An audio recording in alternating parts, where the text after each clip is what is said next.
You're on the bandstand, the gig's going well, and then it's time for a drum solo. You freeze up, nothing comes out, and your mind goes blank. So you panic, fall back on the same fills, or just hope anything comes out. Sound familiar? Most drummers think the fix is learning more licks, but having too many options can actually be part of what causes the freeze in the first place. What's actually missing isn't more ideas, it's practicing applying them, putting them together in real time. So in today's video, I'm going to show you how to practice soloing with the ideas you already know so you can play with more confidence, freedom, and flow. So the first step is to pick 2 to 3 stickings. The simpler the better. We don't want to pick a crazy 17-note sticking. We want small fragments that we can piece together to create longer phrases. The same way with language, we have letters which make up words, which make up sentences. So I'm going to pick 3 ideas for this video, and the first is going to be 2 notes, and we're going to play just simply right-left with an accented right and a ghost note left. So the next idea we're going to use is right-left-left, right-handed accent, and again the left hands are going to be ghost notes.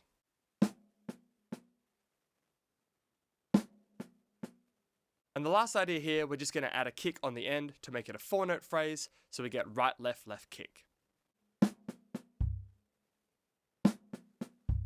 So there's our 3 ideas, all played in 16th notes.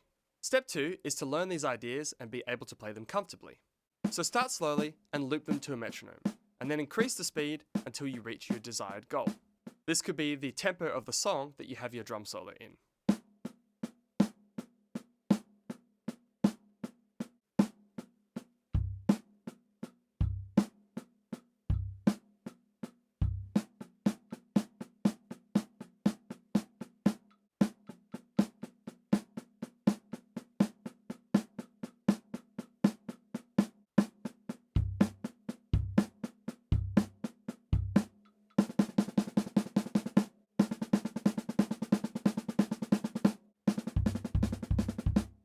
Then step 3 is to play each of these ideas in all of their variations, so starting from each point along the sticking. This is a very important step, because if we haven't done this, these are the sort of things that can mess us up or cause a freeze during a solo.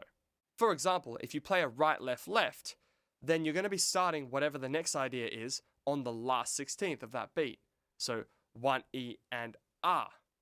So for example, if we played our right-left-left kick starting on the ah, we're now going to play the right on the ah, and then the left will start on the next beat. So it'll sound like this. 1 E and ah, 2 E and right, left, kick.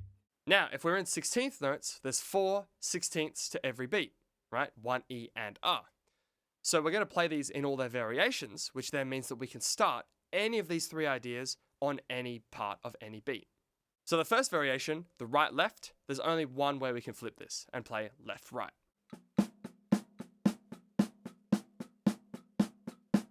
So now moving along to our next sticking, right-left-left, if we shift that across, we get left-right-left, and that will repeat. So left-right, left-left, right-left, left-right, left-left, and so on.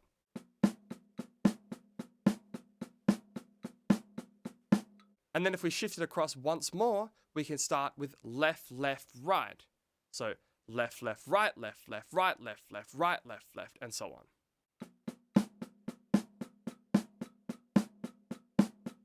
Now moving on to our last sticking, this is 4 notes, so there will be 4 variations, including the first one. So after our right, left, left kick, if we move everything across, we get kick, right, left, left.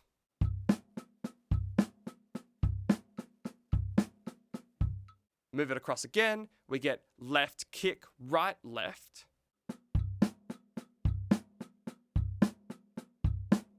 And then the final variation is to move it across again, and we can get left left kick, right, left left kick, right, left left kick, right, left left kick, right.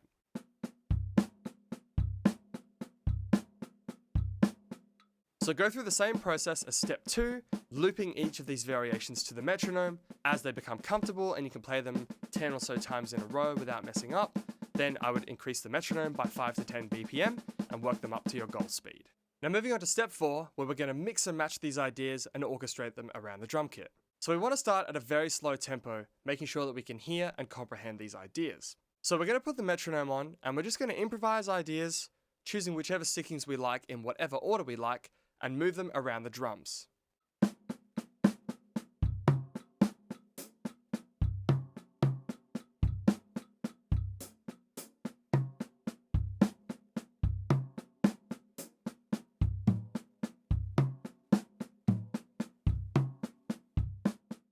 I would suggest when you're starting this, just keep your left hand on the snare with the ghost notes and just move the right hand or your dominant hand, if you're left-handed, around doing accents on the toms. This will take some time and you'll stumble across some coordination challenges along the way. If you find during your improvising that a certain pattern messes you up, I would suggest that you stop and try and figure out exactly what it was.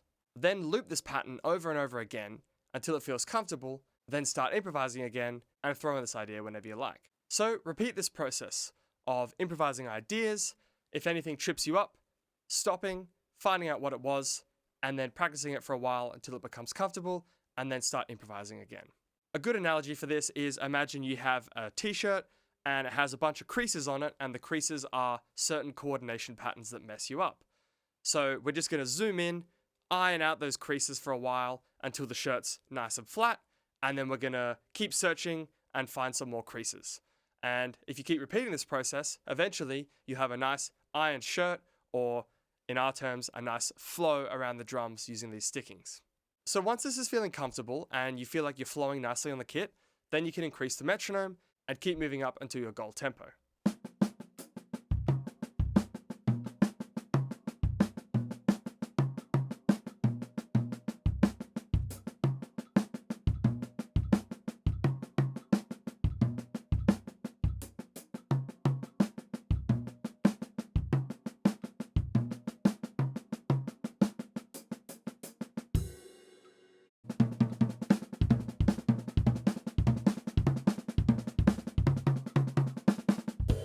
So now when it comes to playing a drum solo, you have some tools and ideas to go to.